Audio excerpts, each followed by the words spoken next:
Salut, c'est Edith chez Quête acceptée, encore pour le défi RPG-ED. Je suis rendue au jour 21 et c'est encore des questions là, concernant les mécaniques de jeu avec les dés. Alors, je vais faire une deuxième vidéo sur une question un peu plus personnelle par rapport aux règles de jeu. Je vais aborder un point peut-être un peu controversé aujourd'hui, c'est-à-dire les demandes, dans le fond, les règles qui demandent des caractéristiques physiques pour jouer certaines races en GN.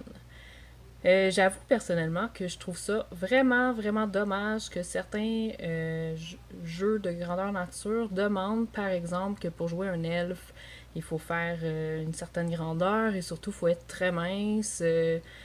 Par exemple, j'ai vu dans un GN où pour jouer un nain, il fallait faire en bas de 5 pieds 8, peu importe ton sexe en plus. Donc, ma copine qui fait 5 pieds 7 peut faire un nain, mais mon copain qui fait 6 pieds peut pas faire un nain.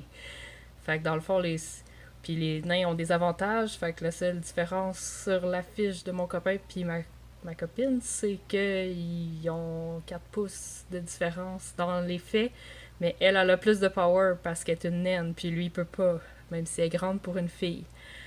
Euh, Personnellement, je trouve que vous trouvez pas que dans la vie de tous les jours, on se fait assez rappeler notre poids puis nos caractéristiques physiques pour pas en plus que ça nous limite dans le jeu. Tu sais, j'ai une copine qui est toute petite puis qui a le goût de jouer un elfe, même si elle est petite puis elle est grosse. Pourquoi pas, tu sais, pourquoi est-ce qu'il faut lui dire, ben non, toi t'es petite puis grosse, fait que tu peux pas jouer ce que ça te tente. Je trouve que, tu sais, pour une fois, justement, ce qui est le fun de grandeur nature, c'est qu'il n'y a pas de jugement, c'est qu'on peut faire qu'est-ce qu'on veut, puis on peut être qu'est-ce qu'on veut, puis on peut l'incarner, tu sais. Est-ce qu'on va commencer à dire, ah non, pour jouer un draw, faut que tu aies la face noire, puis pour jouer un elfe, ben, faut que tu sois très pâle. Je trouve que c'est aussi pire, tu sais. Euh, Fait que dans le fond, je voulais souligner ici l'effort de certains grandeurs nature qui ont créé des races vraiment qui sont pas basées sur aucune caractéristique physique parce que dans le fond, ça prend juste plutôt certains accessoires pour pouvoir jouer certaines races.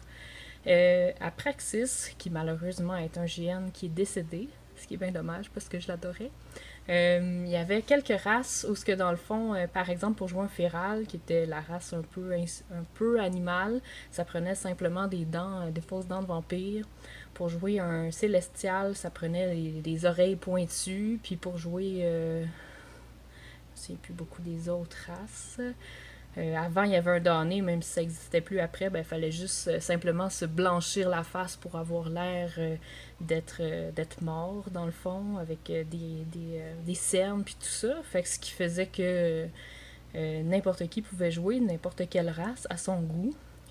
Puis, Conflit éternel, dans le fond, eux ont 5 races qui sont leur propre race, là, qui sont pas tirées de d'autres endroits, qui sont originales, où dans le fond, chacune des races a une couleur de rune qu'ils appellent, c'est-à-dire qu'ils se font des dessins sur la peau. Si t'es un célestin, ben c'est bleu, si t'es un Vargos, c'est noir, si t'es un taurin, c'est vert, si t'es un Voss, c'est rouge, puis si t'es un Tulle, qui est la race un peu plus technologique, ben ça va être dans tes éléments de costume d'essayer d'avoir des trucs un peu inspirés par le steampunk.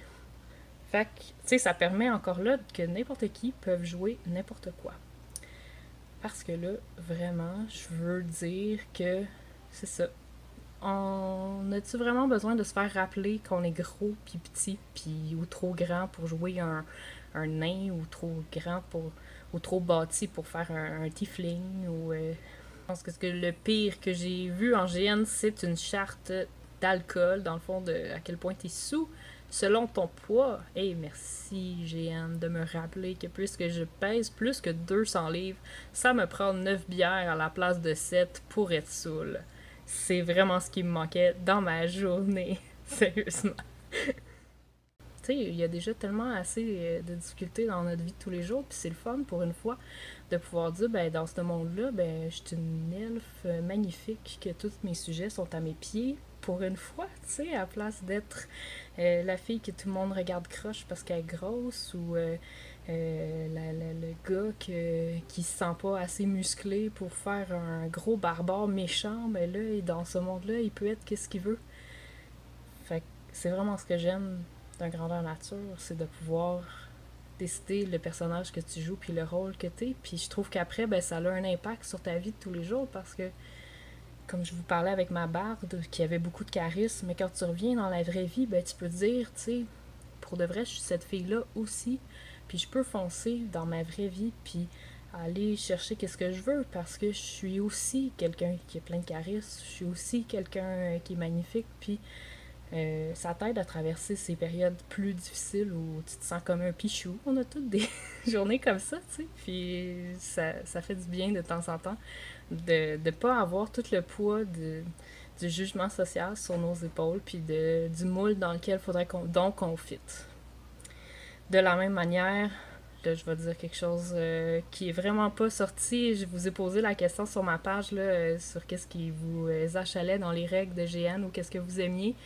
C'est beaucoup revenu les, les, les combats qui, dans le fond, avec des compétences, te permettent d'esquiver les coups, par exemple, ou qui font que même si t'as pas la compétence dans la vraie vie de remporter un combat, ben parce que t'as des sorts ou parce que t'as des compétences que t'es allé te chercher, ben ça te permet quand même de remporter sans vraiment faire un combat. Je suis d'accord que ça peut être le fun quand tu prends vraiment le temps d'apprendre à faire des combats, puis de travailler ton escrime, de travailler pour être de mieux en mieux. Il y en a beaucoup qui font beaucoup de pratiques, qui se rencontrent pour améliorer leur jeu, puis améliorer leur style de combat. Puis c'est super. Mais j'avoue qu'il n'y a rien de plus plaisant aussi que j'ai joué à un personnage qui était vraiment une fille qui devait se cacher parce qu'elle était recherchée. Puis j'avais vraiment souvent la chienne devant certains gars en particulier qui me faisaient vraiment peur. Puis que je savais que s'ils découvraient qui j'étais vraiment morte. Mais à ce GN-là, j'étais rendue une barde assez haut niveau. Puis j'avais un sort qui faisait que quand je criais, je cassais des jambes. Fait que, dans le fond, je me sentais vraiment, vraiment super puissante, même devant ces gars-là, parce que je savais que grâce à la magie, ben je pouvais être beaucoup plus que qu'est-ce que j'étais, parce que, tu sais, je monte jamais mes skills de combat. Je sais que tu me tapes 3 fois, puis je suis morte. Puis même si j'essaie de me défendre, ben j'y arriverai pas. Fait que des fois, c'est le fun au moins de pouvoir avoir des sorts pour se sauver, comme je disais hier, ou pour pouvoir esquiver les coups, au moins pour essayer de protéger sa vie sans tuer quelqu'un avec un regard.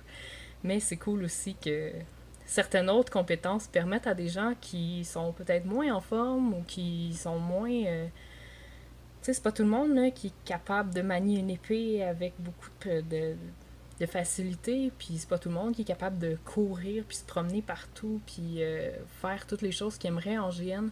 Fait que c'est cool que moi, je suis contente que la magie existe pour qu'on puisse faire beaucoup plus que qu'est-ce qu'on peut faire dans la vraie vie.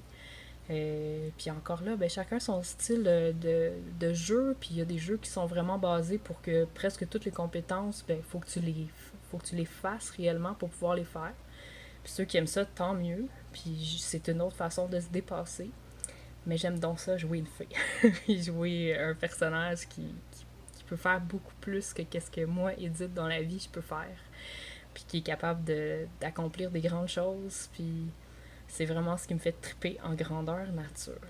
Alors, c'était mon petit éditorial sur les règles de jeu. Deuxième partie.